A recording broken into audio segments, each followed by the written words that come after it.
volumes, né? Isso. Bem didático ele, assim, bem didático entre aspas, né? Ele é um livro, esses dois escritores aí, é o Giovanni Reale e o Dario Antiseri, né? Eles são católicos, bem alinhados com o pensamento cristão, né? Então eles são cristãos católicos. Isso já dá uma indicação do tipo de história de filosofia que eles vão fazer, que não é uma história no sentido mais, assim, crítico de desqualificar a filosofia antiga em nome da filosofia moderna, que é o que geralmente acontece, né, nas obras mais modernas, mas ele dá um valor excessivo, né, um valor enorme para a antiguidade, como se ela fosse o fundamento da filosofia moderna, né? Essa linha filosófica diz que Platão e Aristóteles, né, foram os grandes filósofos da história da humanidade e o resto que vem depois deles é nota de rodapé. Ou seja, estão discutindo coisas que Platão e Aristóteles propuseram, né? E se você for pegar, né, os outros filósofos que vêm depois, estou falando de Kant, Hegel, Marx, de Descartes, todos eles estão discutindo a partir das categorias, a partir dos pressupostos de Aristóteles e de Platão, ou para negar ou para confirmar. Então, isso é um fato histórico, né? O que acontece é que tem gente que tem autores que não gostam da filosofia antiga porque acham que ela é uma filosofia muito conservadora, que dá muito sustento para a noção religiosa, para a noção do cristianismo, né? Então, tem esses preconceitos aí. Eu gosto muito desses autores e por isso eu vou utilizá-los, e aí já ficam sabendo por que eu utilizo eles, né? Tem outras histórias da filosofia, né? Tem a do Bertrand Russell, por exemplo, que é o cara que ele gosta mais dos filósofos mais modernos. E aí ele vai criticar mais e vai dar um espaço muito pequeno para a filosofia das mais antigas. Bom, então, esses são os autores que a gente vai utilizar. Esse livro, né, ele é um livro que ele foi escrito, né, a minha impressão é de que ele não é um livro para alguém que está se iniciando na filosofia. Por exemplo, assim, não é um livro de autodidatas, né? Não é um livro que você vai ler sem saber nada e vai aprender com ele. Também não é um livro para quem já tem assim, um doutorado em filosofia, ou para quem já está assim, já tem um aprofundamento em filosofia. Então, o que me parece, né, e aí não são eles que falam isso, mas é como eu enxergo o livro, é que ele foi escrito para ser um manual para alunos de filosofia que estão estudando com um professor de filosofia. E aí ele vai, então, dar conta de todos os elementos que são centrais de cada filósofo, mas sem aprofundá-los de maneira, assim, muito seminal, né? Pressupondo que o professor vai conseguir preencher essas lacunas. Então, ele não é nem um manual de introdução e não é nem um texto de aprofundamento. Ele é, para mim, um roteiro de aula. Complexo, né? Assim, complexo eu falo assim, completo, muito bem escrito, tem muitos diagramas, tem muitos mapas mentais, mas ele serve para mim para que você leia acompanhado de alguém que já tem uma trajetória na filosofia aí. Digo isso porque tem materiais mais simples, né? E tem os materiais ideais, né? O material ideal sempre é ler o filósofo, né? Então a gente vai estudar Aristóteles. Vamos ler as próprias obras de Aristóteles.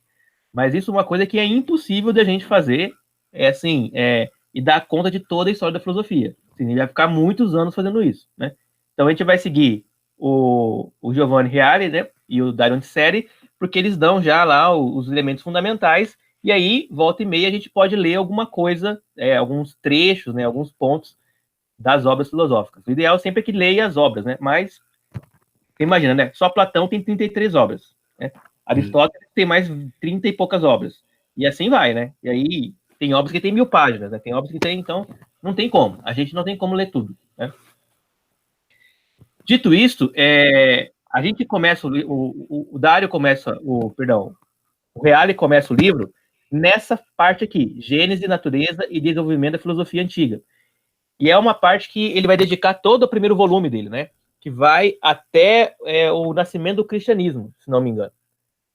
Então, essa parte aqui, especificamente, é a parte que interessa muito a gente como teólogos, porque todo o contexto do Novo Testamento, ele está aqui, nessa parte aqui, né? Ou seja, quem são os filósofos que Paulo leu? Quem são os filósofos que estavam fazendo filosofia na época em que Paulo, na época em que Pedro, na época em que o Novo Testamento foi escrito? Quem são os filósofos que se desenvolveram a partir da religião grega e que rivalizaram com o pensamento cristão? Quem são os filósofos que juntaram cristianismo com religião grega, né? Então, todo esse contexto, ele é fundamental, e aqui nós vamos ter acesso a essas questões. Por isso eu vou me alongar nele sem problema nenhum, para a gente poder ter esse background bíblico muito interessante. Tá? Tá. A gente vai acabar estudando, né, entendendo o background da Bíblia a partir da filosofia. Isso é muito interessante também. Paulo vai citar lá os estoicos, os epicureus, as outras filosofias, tem neoplatônicos, tem os céticos, ecléticos, os cínicos, todos esses são parte da filosofia antiga. Paulo tem um discurso extremamente focado, extremamente relacionado com o platonismo, e tem elementos, traços de aristotelismo muito fortes também no pensamento paulino. Então, tá tudo ali, né? A gente vai passar por tudo isso. E aí a gente segue depois com os outros textos, né? Então, não vamos ter muita pressa, mas também não vamos ficar muito patinando, né? Vamos ir num ritmo bom. Qualquer dúvida, gente, qualquer coisa assim, ó, eu quero, queria entender tal coisa, não importa se não está na aula, se não está no momento, a gente pode antecipar ou retornar a qualquer assunto, qualquer tema, qualquer ideia que vocês tenham, porque a filosofia também não precisa ser feita assim, né? Não precisa ter uma ordem dessa forma, ela vai e volta mesmo, né? E a gente vai ver isso.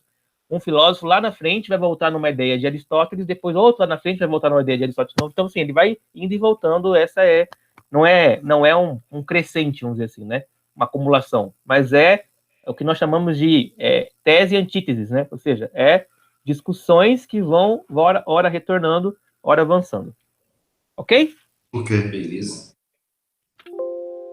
Bom, vamos lá. Então, aqui nós temos, né, uma imagem, né, que ela representa, né, a cultura grega, né? É uma imagem de Zeus, na verdade, e já indica para a gente já que o Giovanni Reale vai afirmar categoricamente que a filosofia ela nasce entre os gregos e não existe, para ele, não existe filosofia fora da Grécia.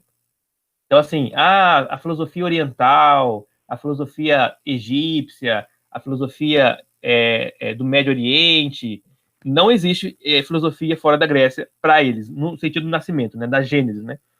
Ou seja, só nos gregos é que se desenvolveu essa noção, esse saber chamado filosofia.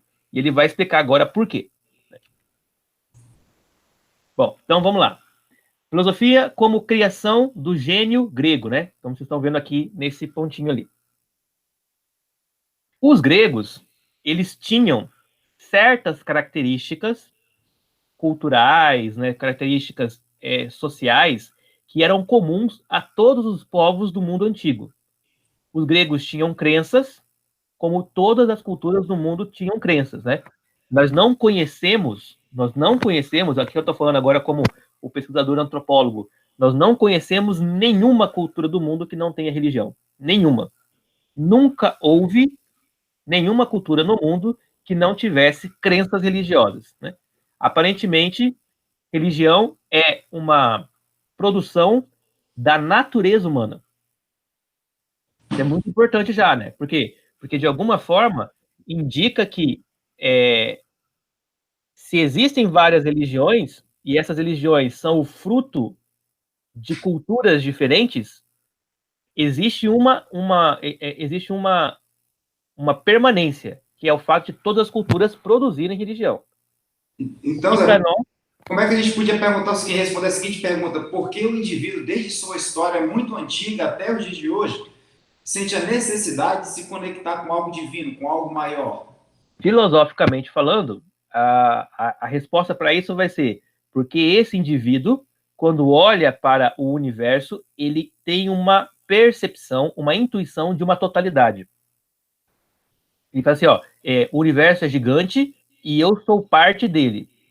E quando ele vê o universo gigante, ele atribui a essa enormidade do universo poderes que vão além de si mesmos, além dos poderes que ele tem. E esses poderes são poderes divinos.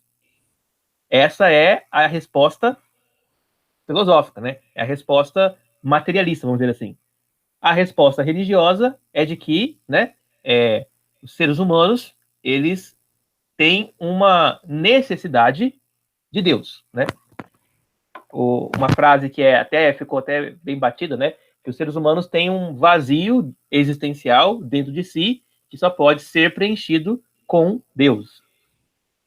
Qual das duas está certa? Bom, em termos de ciência, a primeira está certa, né? Então, a primeira, assim, a grandiosidade do universo e a percepção de totalidade faz com que o homem atribua ao universo um certo poder que vai além de si mesmo, e dali forma a religião.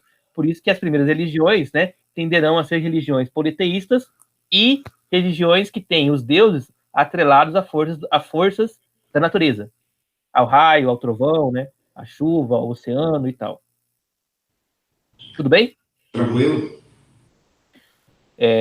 Mas a resposta religiosa aí vai ser outra, né? A resposta religiosa vai ser assim, não, há uma necessidade, né, uma carência, né, há uma coisa, né, uma falta nos seres humanos, e aí cada religião que tiver um mito de criação vai dizer, ó, o homem um dia perdeu alguma relação, né, perdeu um contato com Deus, de alguma forma, né, principalmente porque ele virou materializado, matéria, né, pura matéria, e aí ele tenta reencontrar essa ligação com Deus, né. Mas isso não vai dar tão distante, né? Não vai dar tão distante também, né? Não vai dar tão distante, não. Mas aí, assim, aí é uma explicação muito mais no sentido de uma necessidade, né, do coração do homem, do que de uma percepção da razão humana. Na filosofia, a religião, ela é um produto de uma percepção racional do homem. O universo é grande, eu faço parte do universo, mas ele é maior do que eu, e se ele é maior do que eu, deve ter forças nele que dominam tudo. Essa é racional. A do coração, né, ou seja, né, do sentimento de crença, né, religioso, de fé, é de que eu tenho uma necessidade, uma falta, e eu quero de alguma forma satisfazer essa falta. E aí, então, ele busca um encontrar com esse poder que vai conseguir sarar a sua carência. E aí, então, são duas vias, né, diferentes para você explicar o sentimento religioso, vamos dizer assim. Eu entendi. Eu não consigo enxergar que eles são tão distantes assim. Eu vejo um negócio mais ligado, entendeu? Eu consigo enxergar quando você falou aí dessa questão religiosa, da questão filosófica, eu consigo encontrar uma relação racional de muita proximidade. Agora, só que aí eu vejo que as pessoas dão um outro nome, né? Aí é dado outros nomes. Uns chamam de Deus, outros chamam de universo, outros chamam de coisa, mas existe alguma coisa maior que tudo, né? Sim, sim. A ideia de que existe uma coisa maior que tudo, ela é uma ideia da percepção racional. Sim. A ideia de que eu preciso de algo para me completar é uma ideia de uma percepção mais ligada aos afetos. Eu não sei se você consegue entender essas duas vias. Você pode... aí que está o ponto de diferença. A filosofia, ela vai desenvolver uma filosofia dos afetos em algum momento? Vai. Ela vai pensar nisso. Mas a filosofia dos afetos vai acabar se desenvolvendo até chegar na psicologia. Enquanto a filosofia racional vai se desenvolver até chegar na ciência. Então, a psicologia, ela não é exatamente uma ciência no sentido das ciências duras, né? Ela é uma ciência da alma, ou seja, é uma ciência mais voltada a uma subjetividade. Quando eu penso assim, ó, eu tenho uma carência que precisa ser satisfeita por um Deus, né? Isso é algo subjetivo. Eu tenho uma carência, você tem a sua carência. O Fred tem a dele, o Thiago tem a dele. E se as nossas carências são parecidas, nós vamos acabar procurando deuses parecidos. Mas se nossas crenças são diferentes, nossos deuses serão diferentes. Agora, no caso da percepção da grandiosidade do universo, a nossa percepção é idêntica. Porque essa grandiosidade não está dentro de nós, ela não é subjetiva, ela é objetiva, ela é fora de nós, né? O universo é grande, não tem como não aceitar isso. Deu para entender a diferença? Sim, deu. Tranquilo.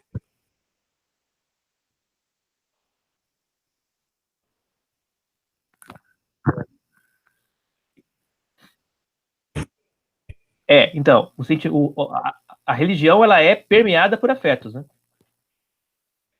Então,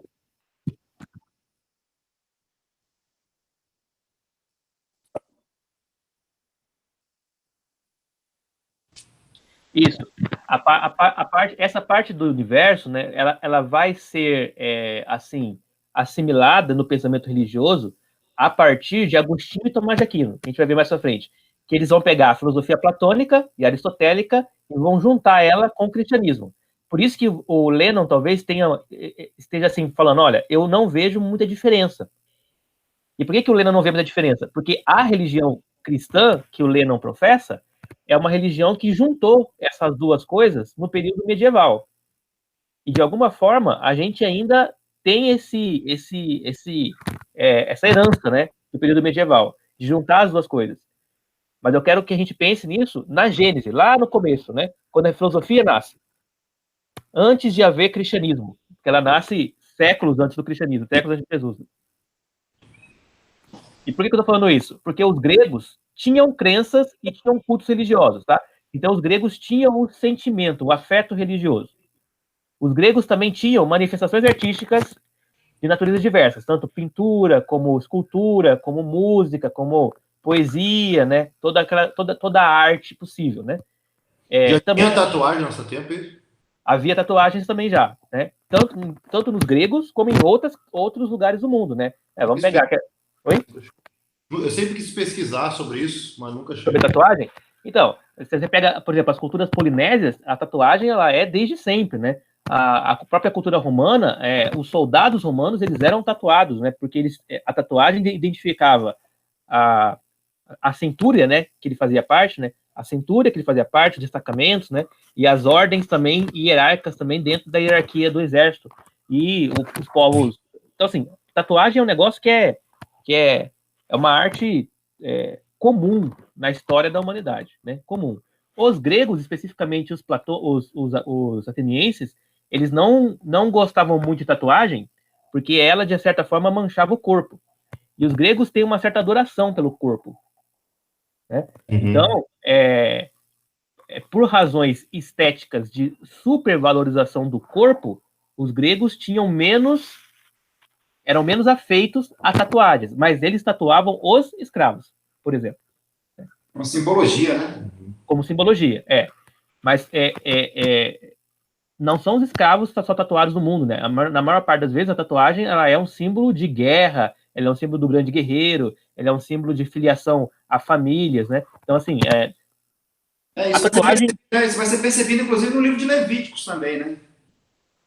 Livro de Levíticos que fala o quê? Das marcas do corpo. Tinha uma finalidade, apontar para alguma coisa aquela marca, né? Quando é ordenado que não façam isso, né? Então, mas lá no livro de Levítico, né, é muito importante entender o livro de Levítico como um texto sacerdotal, né, de produção de uma diferenciação entre nós e eles. Uhum. Né? Então, nós temos determinados comportamentos, eles não. Alguns comportamentos que nós temos e eles não têm são os comportamentos, eles são de diferenciação de identidade. Eles comem porco, nós não comemos. Eles comem animal de casco fendido, nós não comemos. Eles usam roupas de 2 tipos de tecido, nós não usamos. Eles aparam o cabelo, nós não aparamos, entendeu? Então, assim, é nesse sentido de diferenciação. Então, o que está no Levítico não é moral, necessariamente. Sim. É mais no sentido de criar uma identidade. Né? Só para trazer a ideia de que isso é antigo, né? De que é bem antigo já, né? É para trazer mais a ideia de que nós somos diferentes. Ó, o Levítico, provavelmente, né? Ele foi escrito durante o cativeiro babilônico. Provavelmente. Mas ele remonta a uma tradição muito antiga, né? Desde o tempo lá de Moisés, né? Lembrar que o Levítico só pode existir quando existe tribo de Levi.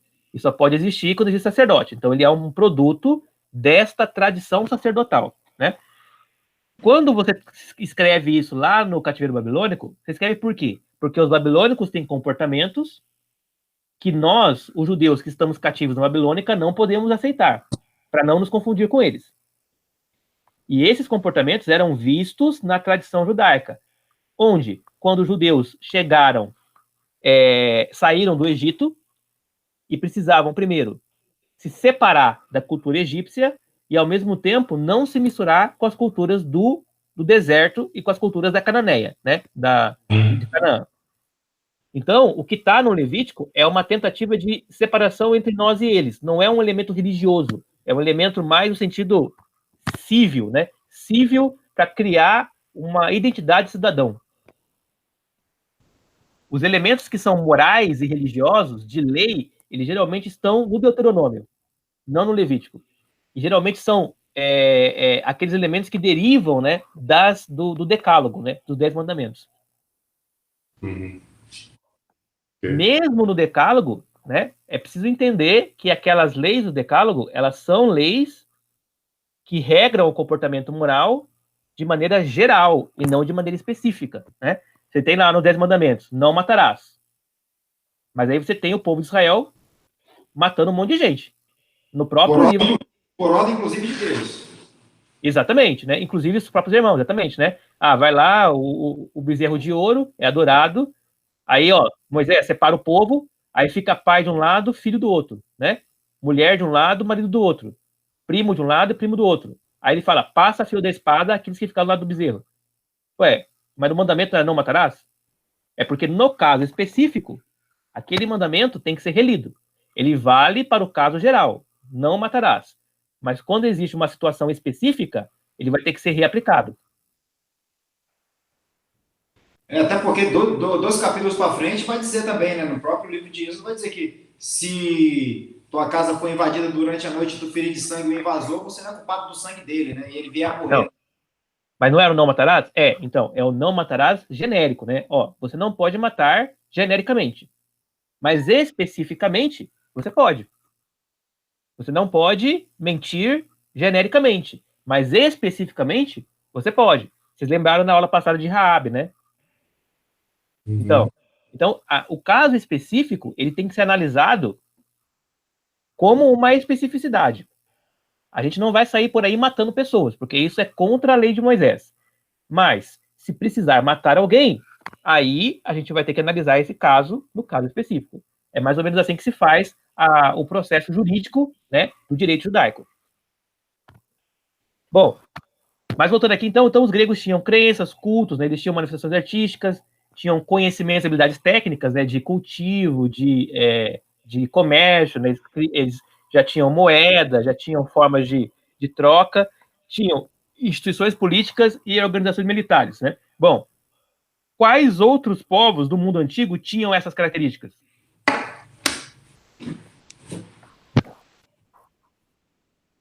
Simplesmente todos, né? Todos os povos tinham crença, culto, tinham arte, tinha habilidade técnica, tinha política, tinha organização militar. Todos eles tinham. Então, os gregos não eram diferentes de nenhum outro povo da época. Não existia nada na cultura grega, nesses pontos aqui, que hoje diferenciava de outros grupos. Tudo bem? Tudo. Agora, aí o Giovanni Reale vai dizer, a ciência, no entanto, não é possível em qualquer cultura. Por que ela não é possível em qualquer cultura? Porque é preciso que você tenha algumas categorias racionais para que a ciência possa aparecer. O que ele quer dizer com ciência aqui? A ciência é uma espécie de separação entre a crença e o científico. Então, por exemplo, a gente vai ver isso, acho que já, né? A gente vai ver, por exemplo, assim, por que que os egípcios desenvolveram a matemática? Eles desenvolveram a matemática por razões práticas, para poder, primeiro, prever as cheias do Nilo, prever o calendário, construir grandes monumentos, e por isso eles desenvolveram essa forma, né, geométrica, as formas geométricas e a matemática. Mas se você vai para a cultura grega, tanto a matemática como as formas geométricas, elas eram permeadas por elementos mágicos, esotéricos e místicos. Então, a matemática dos egípcios era uma matemática que era muito vinculada à noção de crença religiosa. Nos gregos, a matemática ela vai ser despregada disso e vai virar uma ciência técnica sem a ação da crença, mas a matemática como uma linguagem autônoma, ou seja, racional pura e não misturada com um elemento de religião. Uhum. Então, os gregos fizeram essa transformação. Por isso que ele vai falar que não existe filosofia fora dos gregos, porque nenhum povo no mundo fez isso. Os árabes, os chineses, os japoneses, eles tinham grandes construções artísticas, religiosas, culto, tinha até uma sabedoria, mas não tinha o apelo da razão pura. Tudo lá era muito misturado com elementos de superstição e de crença religiosa. A filosofia é justamente um passo além disso. Ela vai criticar o mítico, vai criticar o religioso, no sentido, né, da crença, né, e vai desenvolver essa crítica por meio da razão pura. Ok? Tá, Isaac, só para se situar aqui na cronologia, a gente está falando aí em qual período do tempo, mais ou menos? Nós estamos falando de 700 anos antes de Cristo, mais ou menos, quando os pré-socráticos vão começar a surgir lá. O Tales de Mileto, o Anaximênides, Anaximandro. Nós estamos falando que é nesse momento que os gregos começam a desenvolver essa prática de usar a razão para explicar a realidade, e não de apelar para a crença. Tá, beleza. Só para se situar no tempo aqui na cronologia. Tá? Mas aí a gente vai ver já que esses filósofos, eles foram precedidos pelos poetas gregos. E aí nós estamos falando de 1.200 a.C. Os poetas gregos, eles já tentavam fazer isso, mas faziam isso por meio da poesia, da arte. Foi só com os pré-socráticos que isso foi feito por meio da razão, ou seja, por meio da lógica, e não por meio da arte. E aí vocês estão vendo já, né? Existem três tipos de conhecimento aqui, né? Conhecimento religioso, conhecimento da arte e o conhecimento filosófico. O religioso é crença, da arte, né, é a estética, e o filosófico é lógica, racional. Então, os outros povos desenvolveram religião e arte, mas não conseguiram desenvolver razão, filosofia. Quem conseguiu fazer isso? Só o gênio grego. Ok? Beleza. Beleza, então. Aí ele vai dizer assim, ó, muita gente chama o budismo, fala que o budismo não é uma filosofia. Perdão, que não é uma religião, é uma filosofia, né? Muitos teóricos dizem que os gregos pegaram a sua filosofia do Oriente, né? Do hinduísmo, do budismo, né? Entendendo que o hinduísmo ele é a religião hoje, né? Das 5 maiores religiões do mundo, ela é a mais antiga. Quais são as 5 maiores religiões do mundo? Judaísmo, hinduísmo, cristianismo, budismo e o islamismo. Perfeito, né? O hinduísmo é a religião mais antiga, né? Os tempos aí são imemoriáveis, né? E é claro que ela vai mudando, mas assim, há mais de 10 mil anos aí de religião hindu, né? O budismo, ele nasce do hinduísmo, ele é uma derivação, é como se fosse uma reforma do hinduísmo, né? Então, as duas religiões são religiões de matriz oriental. E aí tem outras lá, né? Que são menores, né? Confucionismo, shintoísmo e tudo mais. Então. No caso nosso, aqui do Ocidente, né? No Médio Ocidente, O judaísmo é a mais antiga, depois vem qual?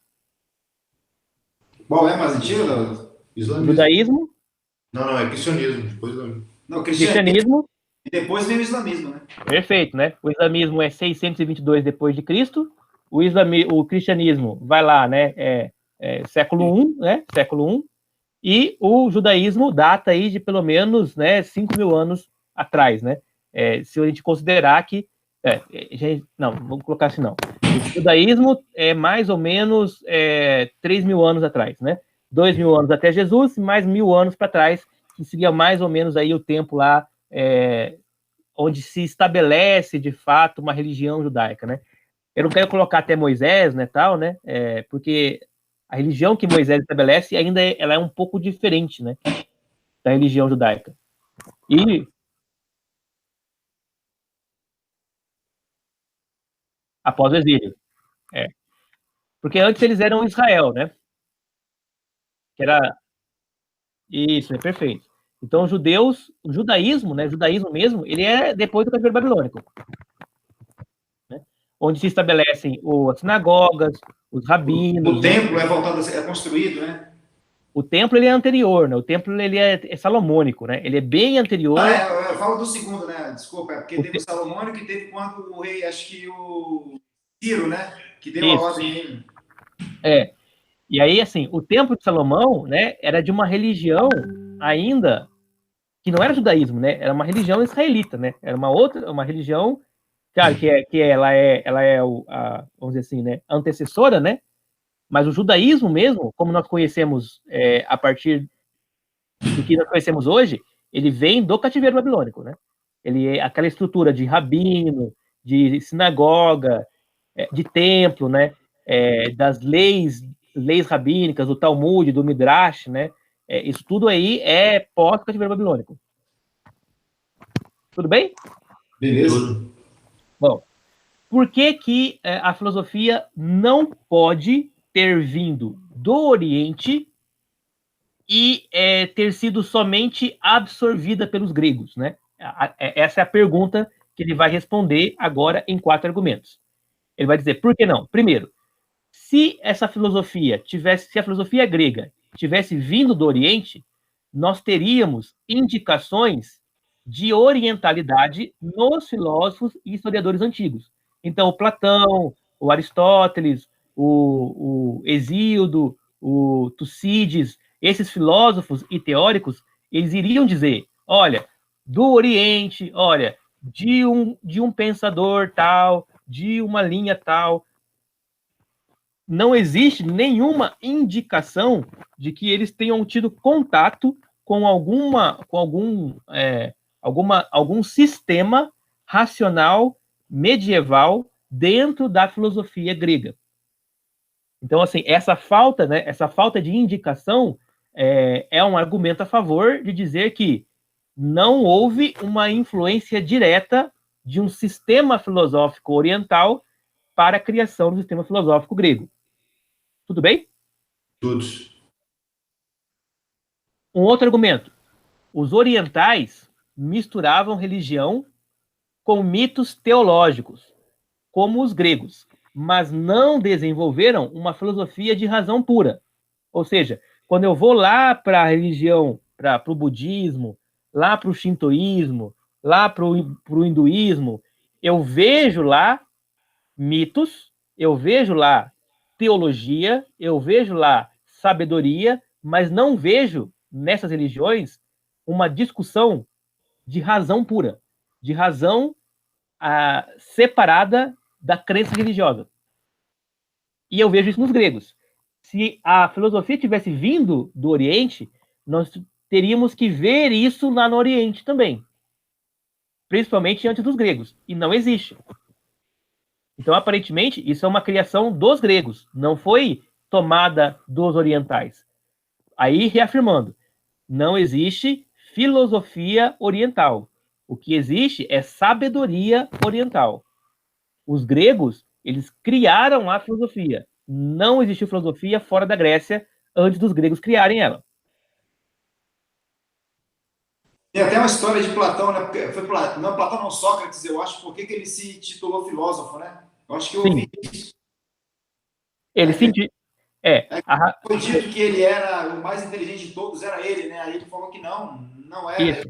Aí quando chegou, eu não lembro agora a história ao certo. A história é a seguinte, né? O Sócrates, ele era uma pessoa que respeitava muito a religião da cidade, a religião pública. E aí havia um templo chamado Templo de Delfos, e lá tinha uma profetisa. Um amigo de Sócrates foi naquele templo prestar um culto, né? E aí a profetisa, no ato, né, de profetizar, ela fala para ele, olha, Sócrates é o homem mais sábio que existe. Essa fala teria vindo dos deuses. Aí esse amigo de Sócrates chega para Sócrates e fala assim, Sócrates, a profetisa lá falou isso. O Sócrates fala, nossa, tô enrolado agora. Por quê? Porque eu acho que eu não sou o homem mais sábio. Isso mesmo. Mas eu não posso dizer que os deuses mentem. Porque ele era um cara que respeitava, né? Respeitava a religião pública. E aí Sócrates começa uma busca por encontrar alguém que fosse mais sábio que ele, para que essa pessoa mais sábia explicasse o que aquela frase queria dizer. E aí, então, Sócrates vai procurando, ele encontra, né, pessoas que se dizem sábios, que a gente viu na aula de grego, né, que eram os sofistas, né? A palavra sofista significa o sábio. Sócrates, tem um sábio ali. Ele ia lá e ia conversar com esse sábio. Aí o Sócrates perguntava, bom, me explica tal coisa. Aí o sábio começava a explicar, o Sócrates achava aquilo esquisito, começava a perguntar, e o sábio se enrolava e não conseguia responder. Eu lembrei agora, você contando, que ele se fazia de não entendido, fazendo perguntas para poder... Isso. Não sei se ele se fazia. O Sócrates tinha uma consciência que ele não sabia tudo. Mas ele falava assim, olha, eu não sei tudo, mas você sabe, eu tô dizendo que sabe alguma coisa. Aí quando ele vai começar a perguntar, ele fala, mas eu acho que você não sabe não, né? No final das contas, né? E aí ele fez isso várias vezes até chegar a uma conclusão. Qual foi a conclusão de Sócrates? O Deus que falou pela pitonisa estava certo. Eu sou o homem mais sábio do mundo. Por quê? Porque eu sou o único homem que sabe que não sabe.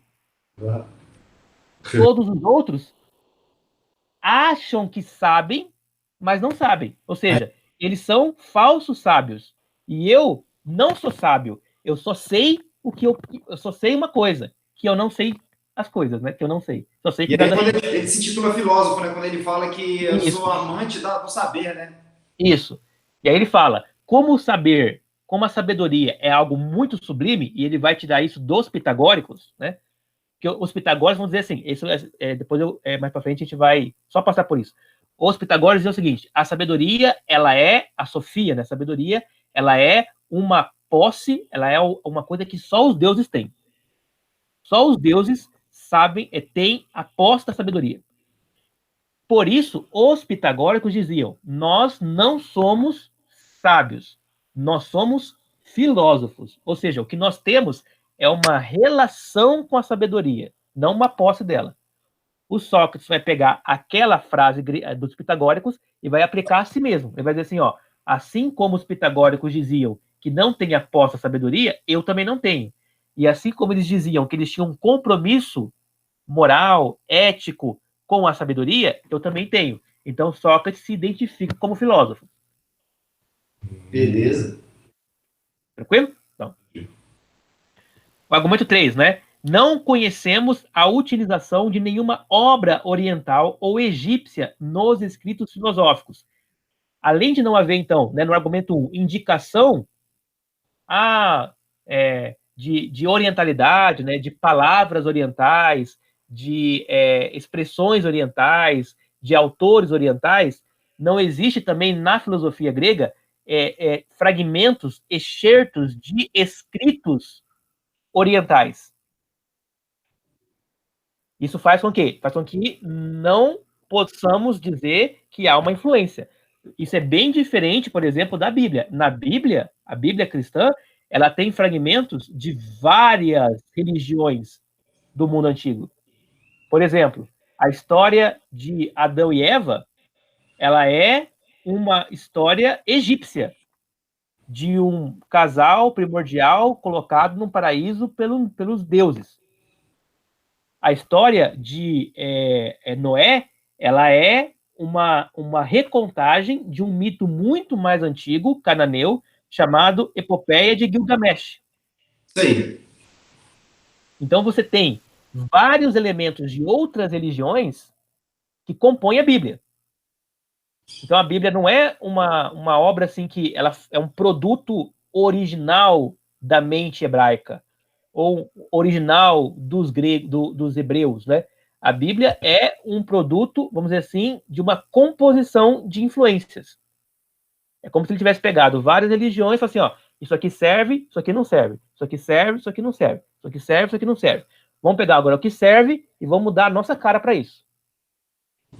No caso dos escritos filosóficos gregos, não tem isso. Ou seja, os gregos não pegaram lá um fragmento do pensamento lá dos Vedas hindus, do budismo, do shintoísmo, e como puseram. Não fizeram isso. Por que não, como a gente sabe que não? Porque não tem essas referências no texto filosófico.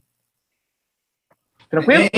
Só para a gente, porque às vezes, quando ouve assim, que ó, a Bíblia é um aglomerado de outras religiões, os escritos ali, isso é um pouco meio, pode gerar uma certa confusão, de a gente acabar, poxa, então existe inerrância e existe infalibilidade. Eu vi o Rodrigo Silva explicando essas histórias acerca de Noé, acerca de Adão e Eva, se remetendo aos povos antigos. Como ele fazia isso? Olha, os egípcios falaram desse assunto de um certo homem, de uma certa mulher que foram colocados no jardim. Só que outros povos ainda mais antigos ali, os sumérios, se eu não me engano, se eu falar na cronologia, ele me perdoa, se me corrige, ele fala também, olha, e também eles contam essa mesma história. Isso. Dando um nome e tal, aí quando você traz para outra, para outro, um povo, depois é um povo, os mais antigos, aí vem os mais modernos, você percebe que o nome muda pouca coisa e tem uma relação. Aí ele fez a comparação, olha, João, no Brasil, nos Estados Unidos, pode ser chamado de John. Então, essa variação de nome, essa variação de acontecimentos contados, remete que alguma coisa desse tipo realmente aconteceu. Isso, então, exatamente, né? Então, existe vamos dizer assim, uma coisa, um fato histórico, né? Muito primitivo, que deu origem a essas narrativas. Então, mas quem plagiou quem, então? Não é uma questão de plágio, é uma questão de influência, né? É diferente, né? Não é uma cópia, não é um Ctrl+C e um Ctrl+V. É assim, ó, eu escuto aquilo lá e falo, olha, aqui tem uma verdade misturada com um monte de... Ó, tô colocando dessa forma para ficar mais claro, tá? É pedagógico, tá? Aqui tem uma verdade misturada com um monte de invenção. Vamos pegar a verdade disso aqui, vamos tirar a invenção e vamos recontar essa verdade da nossa forma. Por quê? Porque vamos lembrar que a Bíblia não é um livro filosófico, nem um livro científico. A Bíblia é um livro poético. Todo ela, né? É um histórico poético, né? E com a poesia, você faz o quê? Você pega aquela verdade e você reconta ela na sua forma narrativa. Quem ia falar? Não, foi o celular que vibrou. É o Thiago. Não, é o Fred. É o Fred.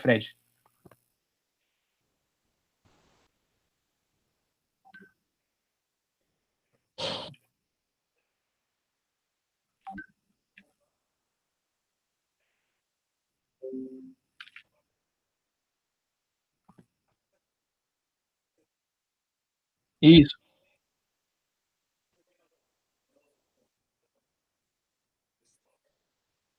Sim.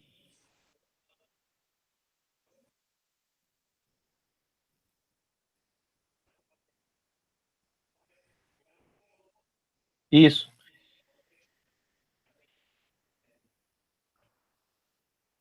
Não, exatamente. O que eu quero dizer, assim, no Brasil, no Brasil, assim, na nossa cultura evangélica, nós temos a impressão de que a Bíblia é assim, ó, Deus, ele meio que, parece que assim, meio que psicografa as coisas, assim, né, por meio das pessoas, dos escritores, né? Uhum. E a gente chama, isso é isso é um erro, né? É um erro pensar isso. A inspiração, né? A inspiração, ela é um concurso. Ou seja, existe Deus e existe a pessoa, né? E aí Deus está inspirando essa pessoa e essa pessoa ela está usando do conhecimento, do que ela entende de mundo para poder escrever. Tanto que ela vai escrever com uma língua, que é a língua dela, não vai escrever com uma língua que não é a dela, né? E com elementos da cultura dela. Certo? A inspiração de Deus consiste em fazer com que essa pessoa enxergue verdades. Isso que é inspiração. Essa pessoa que está escrevendo está enxergando verdades. Só que essa verdade não pode ser colocada no texto como uma verdade bruta. Por quê? Porque não tem como a gente produzir esse tipo de conhecimento no mundo hebraico. Eles não tinham condição de fazer isso. Eles eram uma cultura poética. Então eles vão pegar aquela verdade e vão encaixá-la dentro de uma narrativa poética, né? Que é as narrativas bíblicas. Mas de onde que vem essa... onde eles estão vendo essas verdades? Eles estão vendo isso nas tradições que eles escutam. Então, o judaísmo é o quê? O judaísmo ele é, de fato, né, uma revelação que não é pura do céu, mas ela é uma revelação que vem por meio de uma inspiração e que percebe as verdades que já estavam presentes na realidade. A cultura egípcia tinha uma revelação de Deus. A cultura chinesa tinha uma revelação de Deus. A cultura cananeia tinha uma revelação de Deus. Mas tinha uma revelação no meio de um monte de coisas também que eram criações.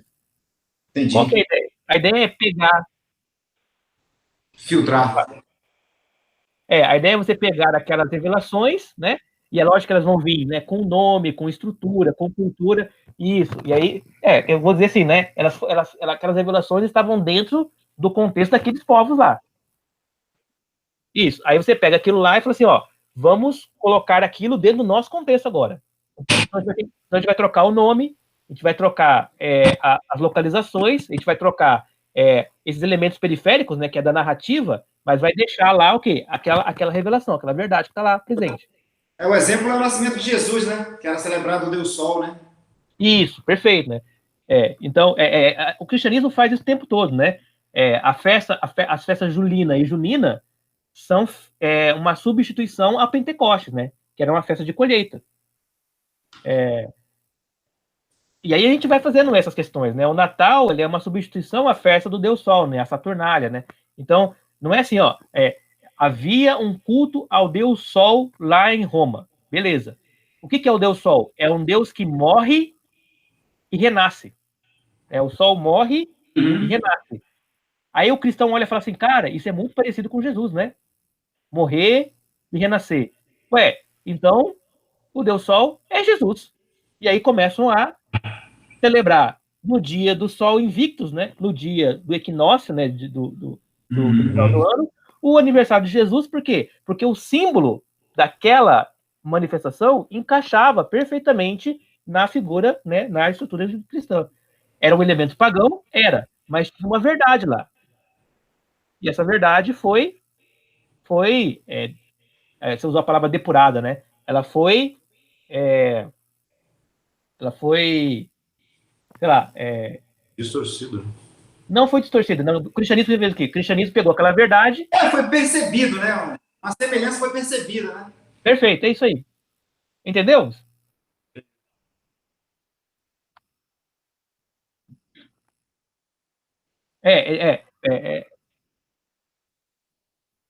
Vai.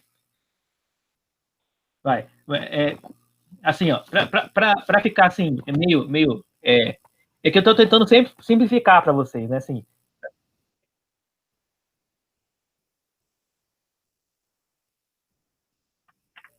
perfeito, né? Perfeito.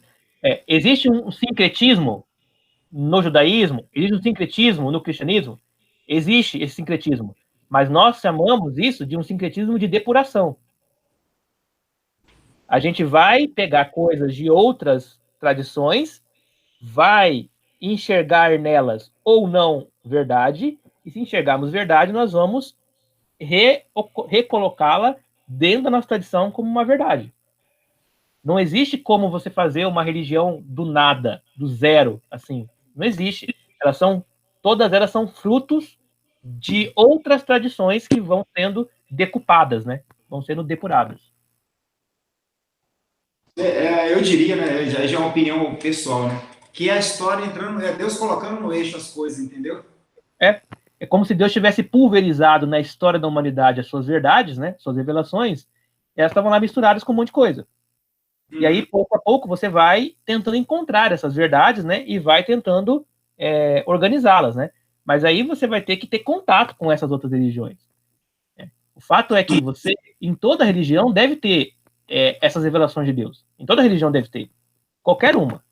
Então você tem que olhar, observar. Inclusive a ideia de funcionabilidade trinitária das religiões é muito percebida na antiga Mesopotâmia, inclusive nos egípcios. Sim. Essa ideia trinitária.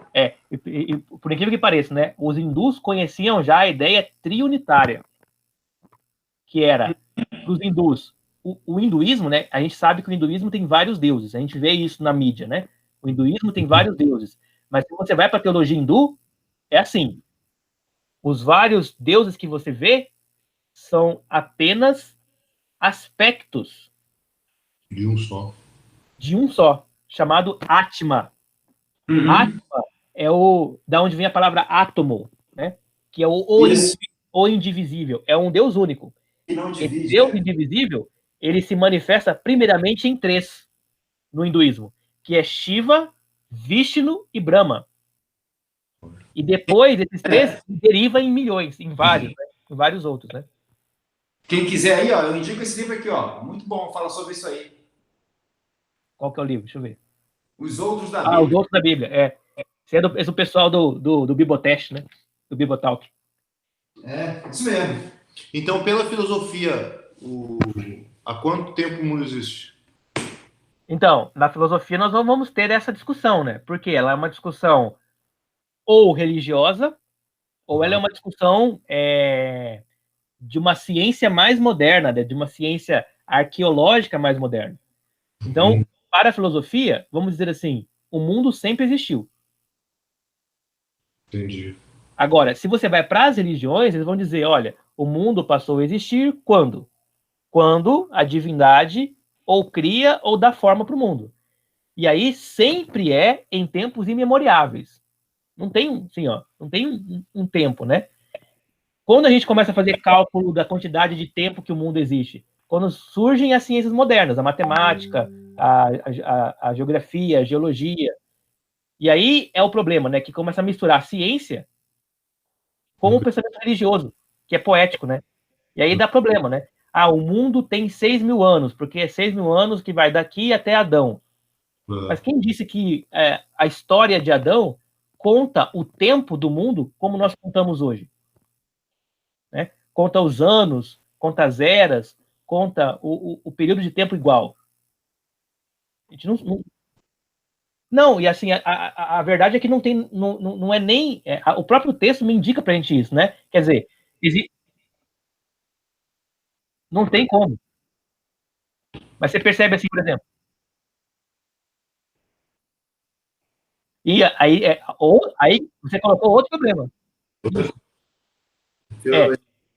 E aí você colocou outro problema já, né? Porque assim, você expandiu a discussão para o universo, né? Que tornou mais problemático ainda. Agora, só pensando na Terra, assim, você perceberam que existe dia na criação antes de existir Sol? Sim. Tem uma explicação teológica para isso que eu gostei muito dela. Qual é? E Deus é a própria luz, né? Ok, né? Só que se Deus é uma luz, né? Não pode haver noite. Não, tudo bem. Mas se Deus é a luz, não pode haver noite. Se não há noite, não há noção de dia. Certo? Então não tem problema. A ideia que eu coloquei do Sol aqui é porque o Sol é um demarcador de tempo de 24 horas, né? Então o Sol vai e volta. Mas como que você tem dia antes de ter Sol? Dia que eu falo é dia, né, de 24 horas. É porque aqueles dias de Gênesis não são dias de 24 horas. São dias poéticos. São dias simbólicos, né? Que podem ser milhões de anos. Podem ser eras. Podem ser infinitos dias, né? Quanto tempo Deus demorou para criar o universo? 7 dias. Mas 7 dias de 24 horas? Isso aí a gente não tem como precisar isso, não. Não tem como. Não tem como. Não, isso é importante porque para você quebrar essa tentativa, né? Tentativa de querer encaixar a Bíblia em um discurso anacrônico, né? Que é um discurso moderno, né? Não tinha nenhuma pretensão do autor bíblico saber isso. Nenhuma pretensão. Ele só falou assim, ó, eu não sei como foi, só sei que foi assim, como diria o João Grilo, né? Até o sábado também, né? Encaixar o sábado Perfeito, né? Imagina, né? Você quer encaixar o sábado na noção de dia e noite, né? Isso que tu falou faz muito sentido ainda, né? De, poxa, a gente não sabe o período que era, então qual é o dia do Senhor? Entendeu? Não. Sei lá, é eterno? É ad eterno, entendeu? O dia do Senhor é uma convenção. A gente falou assim, ó, a gente vai colocar que é esse aqui, mas é esse mesmo? A gente acha que é, ué. E segue a vida, né? E segue a vida. Ou a gente pode partir da conversão, né? Que é pode ser? Constante. Isso. Mas tá tranquilo daí, né? Essa noção? Eu quero afastar da gente a relação entre Bíblia e ciência. São coisas diferentes. Né? Eu tive um aluno que era coronel do exército, né? Ele ficava muito pé da cara comigo porque eu falava isso para ele. Porque ele queria que a Bíblia fosse científica, né? Ele não conseguia entender que a Bíblia ela é poética. E na poesia você tem um princípio chamado licença poética, onde você pode falar as coisas sem exatidão científica. Tranquilo? Pode, né? Isso é verdade, né? Licença poética. E o sol mergulhou no mar, tipo isso, né? Isso, né? Quer dizer, o sol parou, né, lá em Josué. Não, peraí, o sol tá parado até hoje, né? Se ele parou lá, nunca mais andou, né? Não, é a leitura poética do texto, né? Assim, ó, o dia ficou lá, né? Ficou dia, ficou luz, né? Alguma coisa aconteceu, né? Aí, porque os astrônomos da NASA calcularam e falta um dia no calendário universal de não sei o quê. Isso aí é firula. Entenda uma coisa.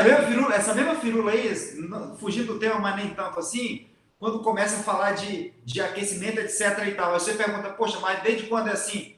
100 anos. Pô, a Terra tem 100 anos. Exato, né? Como é que você sabe o comportamento dela se você começou a ferir 100 anos para cá? Sim.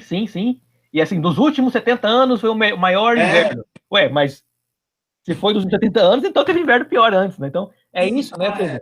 Muito no sentido isso aí, né? É nesse sentido. Então, a gente aplicar coisas, né, da ciência moderna à Bíblia é sempre um erro. Sempre. Às vezes vai encaixar que nem uma luva, mas está errado, porque é anacronismo. Não é assim que ele pensava, não é assim que o autor bíblico pensava. Então, o exercício nosso é tentar entender como o filósofo pensa sua filosofia e como o teólogo ou como o escritor pensa sua poesia. E a Bíblia também, pelo menos, é uma concepção que eu tenho. Ela não tem essa finalidade de explicar nada científico. Ela tem uma missão que é reconciliar o homem com Deus. Exatamente. Tem uns malucos aí que quer fazer física quântica e quer encontrar na Bíblia fundamento para física quântica. Cara, isso tá zoado, mano. Isso é muito zoado, sabe? Zoado. Que tem... Fala.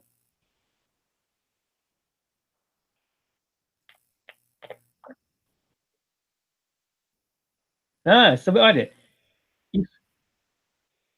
isso aqui em Campo Grande teve um problema aqui no Seminário Batista daqui, que eles demitiram os diretores do seminário porque eles afirmavam que o mundo não tem só 6 mil anos de idade.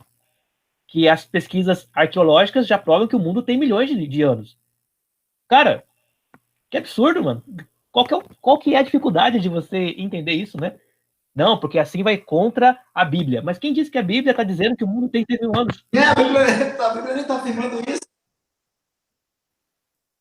Os caras muito doidos, né? Assim, é o mal fundamentalista, né? É o fundamentalista xiita cristão, né? Que é o... Nem sei se cabe o cristão aí, viu? Ele é cristão porque ele fala que é, né? Ele fala que é, né? Ele fala que é pastor ainda, né? Bom, enfim. E o último lá, né? O último argumento, os gregos foram os únicos que demitologizaram os mitos, dando a eles formas lógicas, né? Isso aqui é bem interessante, né? Os gregos tinham mitologia, né? Tinham religião, tinham crenças. Só que eles foram os primeiros a pensar que aquelas crenças, elas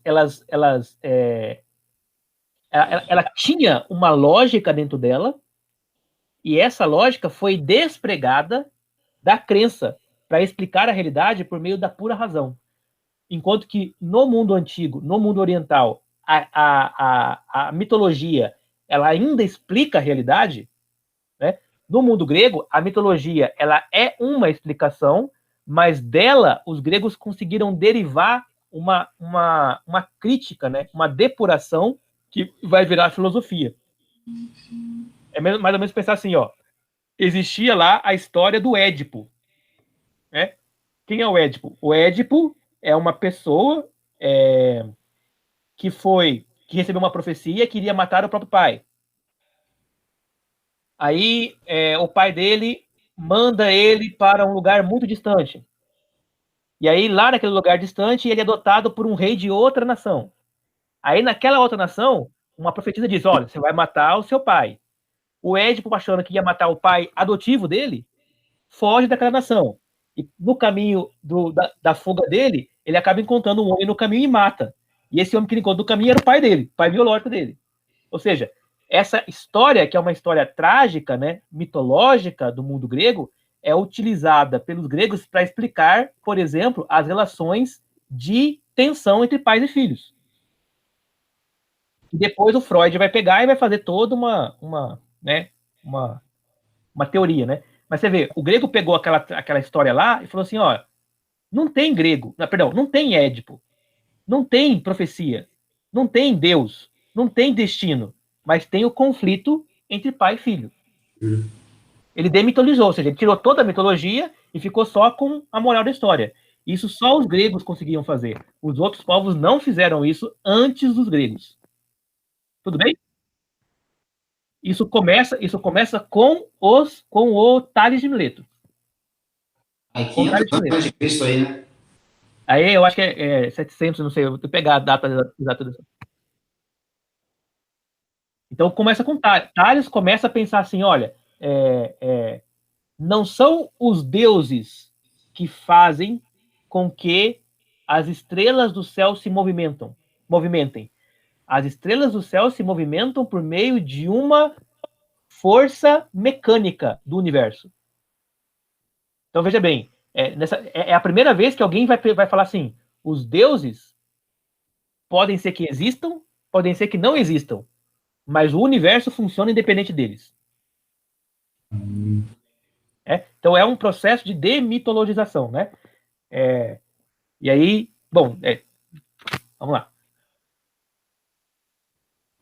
Os conhecimentos científicos egípcios e caldeus e a transformação operada pelos gregos. Olha só. E aí aqui eu já comentei, mas vamos retornar, né? Então, o fato é, apesar de não haver, né, apesar da filosofia não ter nascido fora da Grécia, a gente já viu os argumentos para isso, não quer dizer que culturas fora da Grécia não tenham influenciado os gregos. Que é impossível isso não ter acontecido. Então, o que os egípcios influenciaram os gregos? Eles influenciaram os gregos por meio do seu conhecimento matemático e geométrico. Lembra que o Egito ele está ali, né, bem próximo da região da Grécia, né, da região ali do Peloponeso. E os babilônicos influenciaram também os gregos por meio da prática da astronomia. Mas o que os egípcios, os gregos, o que os egípcios, os babilônicos faziam com esses conhecimentos? Eles utilizavam esses conhecimentos para fins práticos. Os egípcios, para construir pirâmide, para construir edifício, para delimitar terreno, para demarcar irrigação, território. Os babilônios para fazer predições, horóscopos, mapa mental, tudo em sentido prático. O que os gregos fizeram? Pegaram aqueles conhecimentos e elaboraram teorias gerais e sistemáticas, ou seja, os gregos elaboraram uma teoria da matemática, uma teoria da geometria. Aquilo que nós aprendemos hoje na escola, né? A matemática como linguagem e a geometria como linguagem. Não é a matemática aplicada, mas é a matemática pura. Aquilo é grego. Tudo bem? Beleza. Então, os gregos fizeram o quê? Os gregos fizeram esse processo, né, de abstração, né? Esse processo de teorização. Tudo bem até aqui, pessoal? Tudo, tranquilo. Estão cansados? Não, tá de boa. Querem parar por aqui? A gente pode continuar na próxima aula. É que a matéria é bem... Ixi, mano. E Ó. é diferente do grego. Acho que o Ed sabe mais.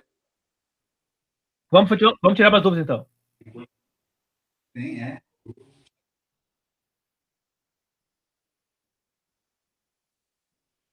Certo, né? Então, assim, É importante. quando o homem tenta, né, fazer uma explicação sobre a realidade, ele vai ter que fazer ela de algumas formas no mundo primitivo. Hoje, na forma moderna, a gente usa a ciência, né? Então, a ciência serve para tentar entender, né, o universo. Mas como o homem primitivo não tinha ciência, como que ele entendia isso? Primeira coisa, né? Ele entendia pela religião. Ele falou assim, ó, trovejou porque um Deus está lá no céu, trovejando, né? Eu vou sair para caçar e a caça vai ser bem sucedida porque eu vou fazer aqui uma reza para Deus da caça, vou para a guerra, vou fazer uma reza para Deus da guerra, e esses deuses eles estão em harmonia lá, mas de vez em quando um briga com o outro, por isso que existe tufão, terremoto, por isso que existem brigas e guerras, né? Então, assim, os deuses são uma explicação para a realidade do mundo. Isso seria a forma de cosmogônica de fazer a leitura? Cosmogônica. É cosmogonia, né? Então, cosmogonia tem a ver com como o mundo veio a existir. Ah, tá, beleza. Os gregos eles tinham uma visão do mundo, né? Como se ela fosse assim divinizada, né? Como se forças divinas operassem o mundo. Né? Então essa é a primeira razão. Quase todas as culturas do mundo fazem isso, né? Os indígenas, né? Os egípcios. O mundo funciona por meio dos deuses, né? Uma outra forma de explicação da totalidade do mundo é por meio da arte. Então, é por meio, primeiramente, da poesia e do canto. Né? O que você quer com...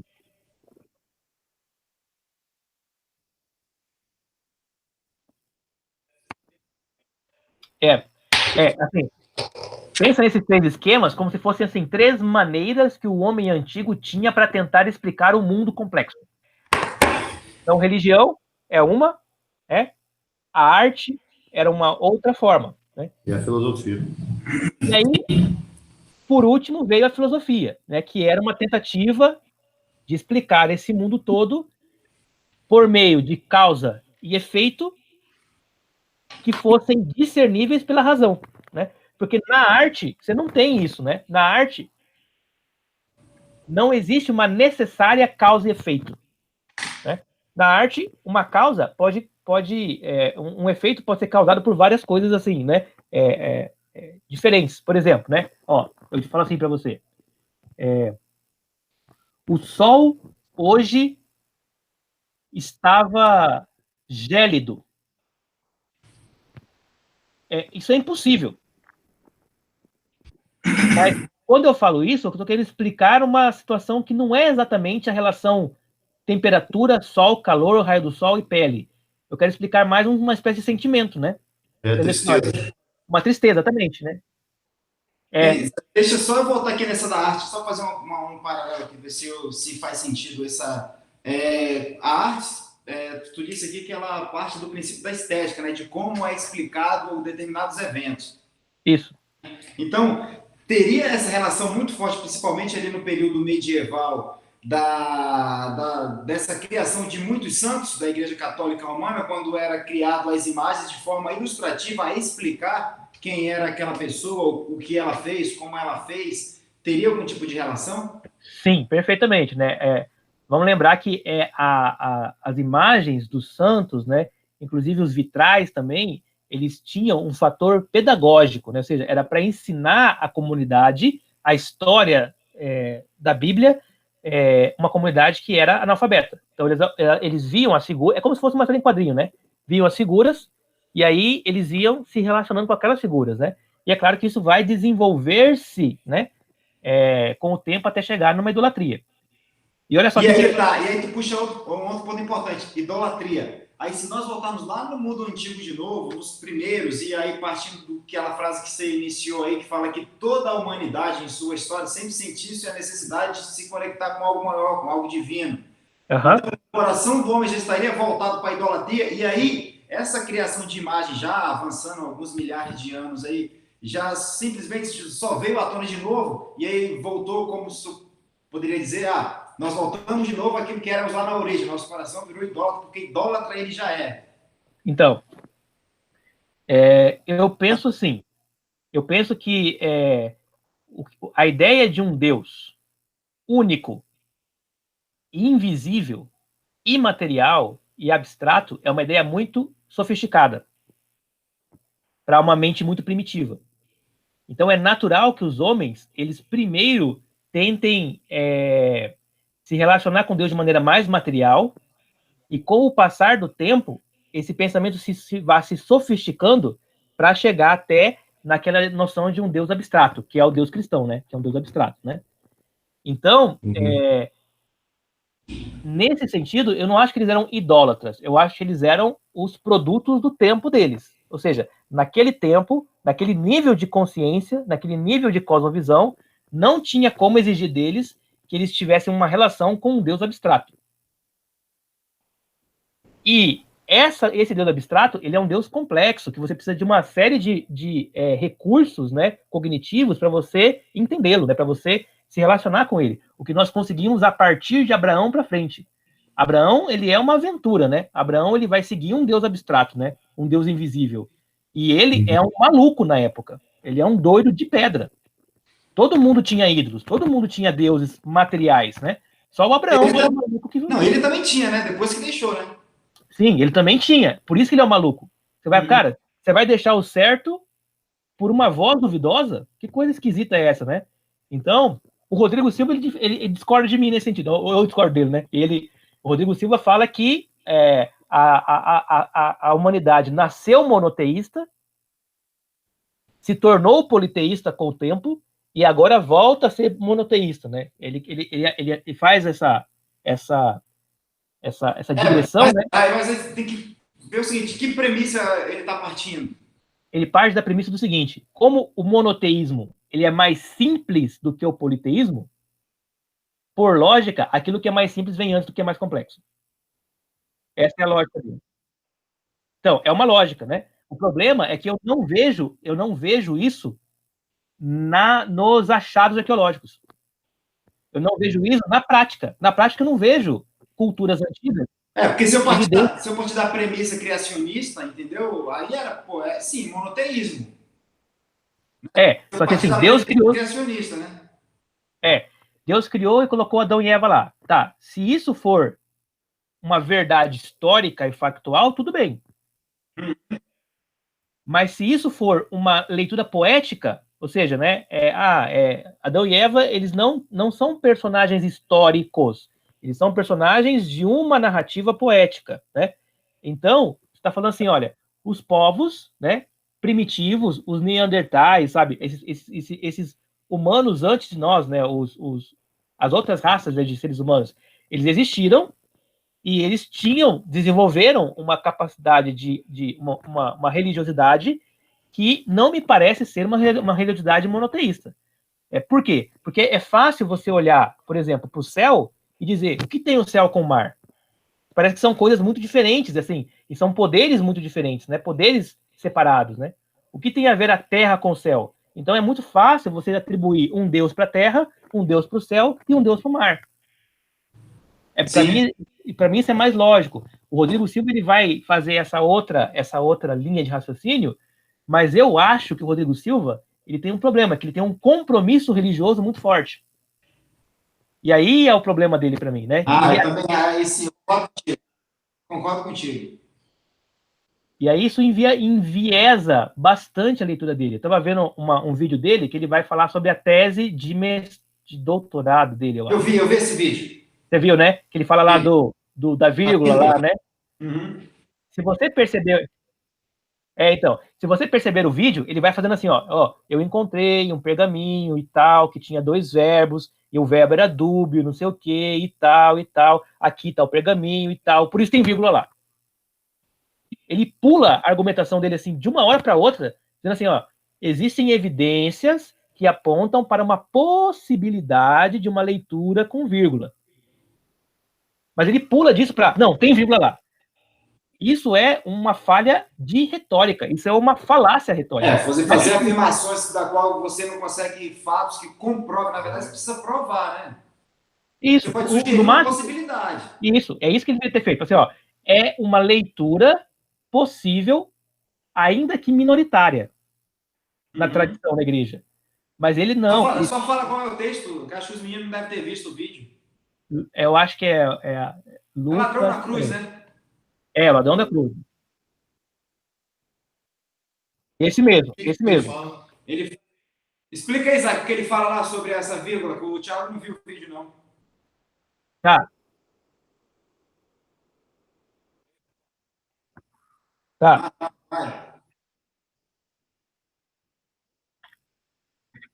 Isso. Crença. É crença. Então, é a crença pensando no lado de quem a gente viu, né? De fé e fidelidade, né? Na verdade, não. Na verdade, aí é crença mesmo. Crença em... Crença. Uma crença simplificada, né? Olha, por que que eu bato 3 vezes na porta antes de sair de casa? Porque é uma tradição que eu recebi e eu acredito que isso vai trazer boa sorte para mim. Isso é uma crença. Entendi. Isso, Você tem total consciência do que significa uma bênção do seu pai? Não, seu pai só benção pai. Então, isso aí é uma crença, né? É uma forma de explicar, olha, se eu não pedir benção pai, eu estou desrespeitando ele, né? Então é uma crença, né? Aí a arte, né, é aquela tentativa de você dar uma explicação mais afetiva, né? Então, primeiro, eu falei, né? Primeiro pela poesia, depois pela música, depois pela escultura, né? E por último pela pintura, né? A pintura é a última coisa que os seres humanos eles vão desenvolver, né? Primeiro escultura, depois pintura.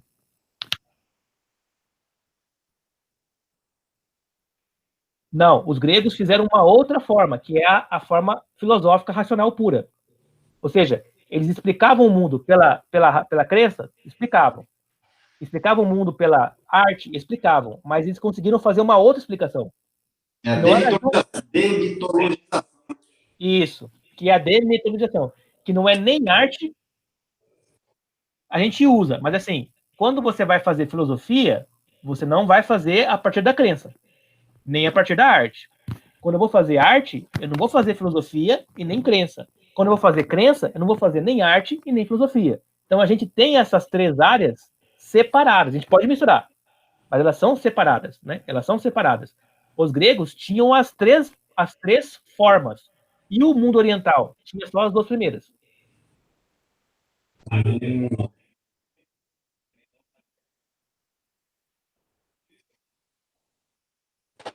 Sim, o Paulo, assim, ele como se ele quisesse dizer assim, olha, se não fossem os gregos, eu não conseguiria discursar, falar como eu falo. Porque isso aqui, essa lógica é uma criação do gênio grego.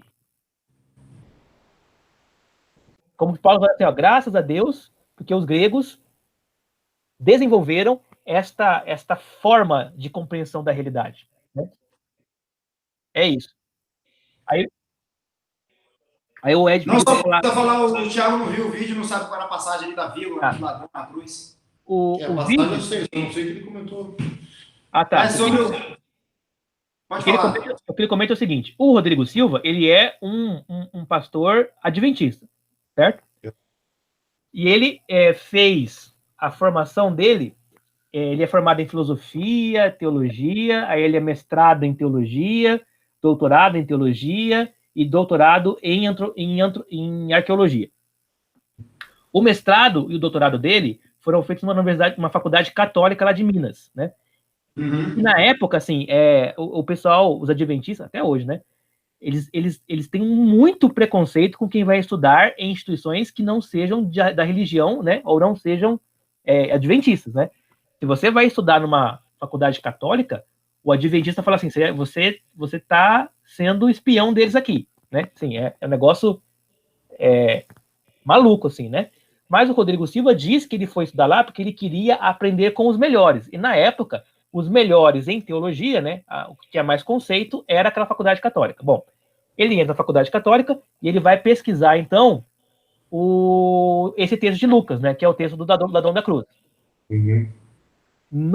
Durante o mestrado dele, a faculdade, a faculdade católica, ela começa a prejudicar a pesquisa dele, dizendo que o que ele estava tentando defender não era católico, ou seja, não era doutrinariamente coerente com a instituição que ele estava estudando lá, que era católica. Mas ele bateu o pé, continuou, teve vários problemas, e até que ele conseguiu fazer a pesquisa dele. A pesquisa dele era o seguinte: ele queria provar que a leitura do Ladrão da Cruz sem a vírgula, isto te digo, hoje estarás comigo no paraíso.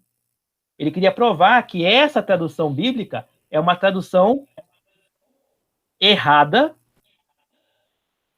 que tinha por base uma compreensão teológica, que é contrária à compreensão teológica dos adventistas.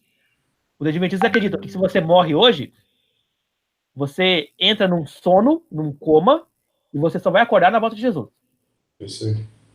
Né? No caso desse texto, da forma como nós lemos, não dá margem para essa interpretação. Dá margem para você pensar assim, ó, Jesus vai ali morrer, o ladrão da cruz vai morrer, e naquele mesmo dia que eles morrerem, eles já vão acordar no céu. Como o Rodrigo Silva tentou resolver isso? Ele queria, a solução para isso era colocar uma vírgula ali, né? Isto te digo hoje, vírgula, estarás comigo no paraíso. Com a vírgula ali, ele está falando assim, ó, isso eu te digo hoje, um dia, quando eu voltar, você vai estar comigo. Jura que ele fez isso? Hã? Jura que ele tentou fazer isso? Cara, assim, ele rebolou um monte para fazer isso. Ele pegou e viajou, porque na época não tinha, os manuscritos não eram ainda copiados na internet, não tinha internet. Ele viajou para a Alemanha, para os Estados Unidos, para Jerusalém. Ele gastou uma grana para provar isso, né? 600 páginas, né? E 600 páginas, e pegou e tirou cópia de manuscrito. E ele achou lá um manuscrito, 2 manuscritos lá, né? Que tinham uma indicação de um possível ponto ali entre naquela frase, que daria a possibilidade de ser uma vírgula, uma pausa. Aí ele pegou vários manuscritos e falou assim, ó, existe uma constante nos manuscritos de que quando existem 2 verbos juntos, parece que tem que haver uma pausa aqui e tal. Então, assim, ele fez toda uma pesquisa lá. Na minha opinião, é que ele partiu de uma premissa, de uma crença dele, né? Ele não foi em uma pesquisa, isso. Né? É isso que eu tô falando. Para mim, o Rodrigo Silva, ele é uma pessoa que tem um compromisso doutrinário. Isso. E torna, então, a pesquisa dele enviesada. Não é que ele está fazendo uma pesquisa ruim. Ele realmente pesquisou, ele encontrou testemunhos do pai da igreja, ele encontrou um ou outro manuscrito, e ele provou que isso, a vírgula ali, é uma possibilidade.